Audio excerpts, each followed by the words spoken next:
Hello everybody, welcome back. We've got a great episode lined up for you today. We're going to be talking about managing risk in your processes. Before we get to that, we wanted to answer a question that has come in where you have been asking, all along we've been stressing not to wait to get going on the changes that are coming to the standard, specifically with AS9100 Rev D.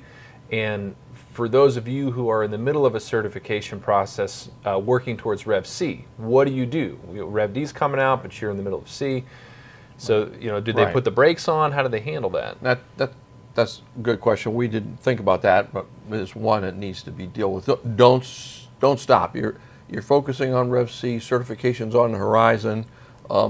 You don't need to. Your hands are full already. You don't need to be worried about Rev D. Get through the certification, and then you're looking out some time to have to be able to address. Are there any cases that maybe they should be looking at Rev D instead of Rev C? Yeah, there are some. We have some clients that are looking out a year to 18 months to get certified. In that case, Rev C is not going to work for you. So we are working with them. Yeah, if you're in the early stages, then maybe you do want to think about Rev D instead. Exactly. Yep. Otherwise, keep trucking. Yep. So, picking up where we left off, we've been talking about clause 4.4.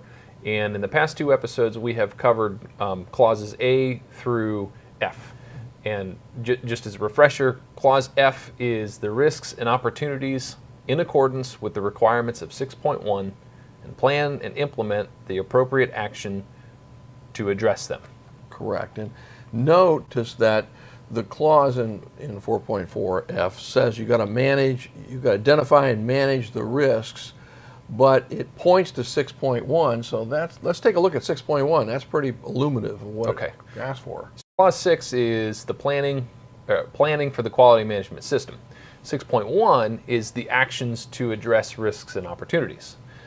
So when we look at 6.1.1, it says, when planning for the quality management system, the organization shall consider the issues referred to in 4.1 and the requirements referred to in 4.2 and determine the risks and opportunities that need to be addressed to A, give assurance that the quality management system can achieve its intended result or results, B, prevent or reduce undesired effects, C, achieve continual improvement.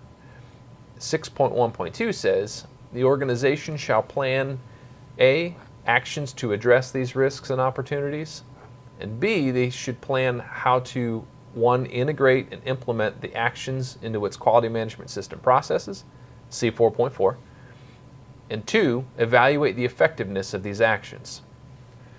Actions taken to address risks and opportunities shall be proportionate to the potential impact on the conformity of products and services. So you remember now that 4.4 says that you must identify and manage this risk, and so this is not really a suggestion, Mike. This is something you've got to do, and your system's got to be able to show evidence that there's a robust process in place for this. Yeah, and you might be swatting your head wondering how in the world you're supposed to do this. I mean, it's not optional. It is a must do, and we recommend, like we always do, that you do this to meet your business needs.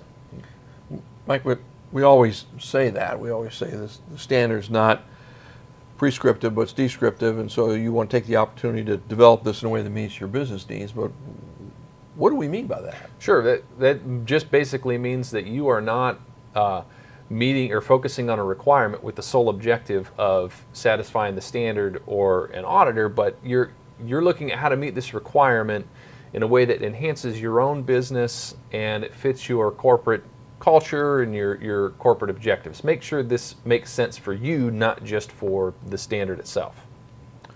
So as promised, when we opened this discussion up, we have some suggestions for you and some help here.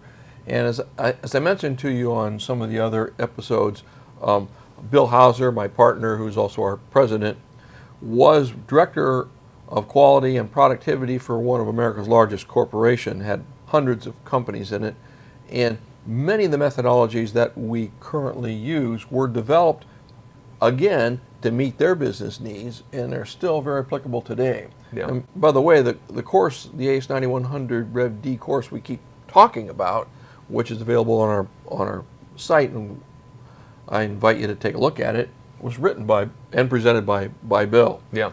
Well, here too, Bill has some suggestions on how you might meet this requirement in 6.1. Right. And these clauses require you to consider risks and opportunities that are in your processes, have a plan to address those risks, a plan to mitigate or eliminate them, and then you want to be able to evaluate the effectiveness of those actions. And this is a major requirement. Absolutely. And most folks would, if in considering risk of their processes, would think this only applies to if you're a new product or a new process or service. But this is all of it, and it's applicable to all of it. And we're going to show you what that means. Yeah, new or existing processes, they can both be evaluated for risk using this this method that Bill has come up with. So, looking at this methodology, you'll see there are three distinct areas of evaluating risk for your processes. There's capability, capacity, and breakdown disaster. So you want to ask the appropriate questions for each of these. So for example, for capability, do you have the ability to make this product in the first place? Is acceptable product and services being able to be produced? Is the equipment capable? Is there experience with similar designs? Those are the kind of questions you want to ask about capability. As far as capacity, second area, can delivery be made as requested by the customer? Does capacity exist in your supply chain if you're going to be subcontracting this out? And you want to take a look at, do we have the internal capacity to do it if we're going to do it in-house? The third thing you want to look at is areas breakdown disasters. So are there contingencies for key equipment in your organization in case they break down? What will you do?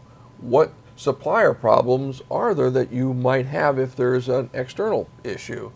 And have disaster preparedness plans been issued for all these events? So for a new product or service, these three categories may present significant risks that you can evaluate and address. But for existing processes, you already perhaps know the other capability and capacity to be able to meet those. But for ongoing production, the third one is a key, could be critical. For example, if you make bread, you already know that you can make bread, and you already know you can meet the capacity. But what happens if your ovens break down? What happens if some other piece of equipment goes down? That's a risk, and you have to have a plan for how to address that. Yeah, we had a really good example of this happen actually really recently. Bill Hauser was at one of our clients' facilities, and he's laying this methodology out, and it was ironic the timing. The people that he was presenting to, they were receptive to it, but they were viewing it as more theoretical, maybe less, applicable and more as a nice theory.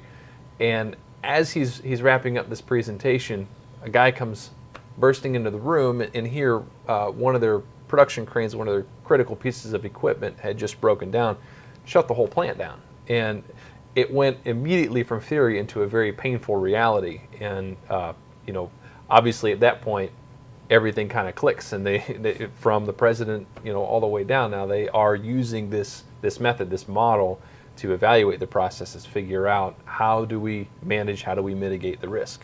Right. And this graph that we showed you evolves farther. So if you're interested in knowing more about risk management, my partner Bill put together a whole course on it, which you can get, and it'll show you how to do risk management and really treat this. If you're interested in the graph that we presented for you, I realize it's on YouTube, very difficult to copy that, but if they're interested in that, Mike, how might they get a copy of that? Yeah, we'd be happy to send you a copy of that model. You can email us, hit us up on our website, and we'd be glad to send it your way. That risk management course is great. It helps set up that risk-based thinking process. You help identify significant risks, and it uses that model that we just described. It's pretty great. So there are a number of ways to mitigate risk, and selecting the right way it makes it much more easy, much more effective to mitigate that risk. Right. So, in process, though, don't lose sight of the fact that the goal is not just to identify the risks, but the goal is to manage them by mitigating them or eliminate them, which is a topic for another discussion. And again, on that risk management course discusses all that. So. Yeah. So that'll wrap it up for today. Next week we are going to look at the last couple of clauses. 4.4 will kind of wrap up that whole section there. So looking forward to wrapping that up. And in the meantime, if you have any questions or any comments, we invite your feedback. You can hit us up on our website. You can email us. Crop circles? Crop circles. I thought you just got rid of all of your tinfoil hats. But yeah, please get in touch with us. We'd love to hear from you. And until then, we will see you next week.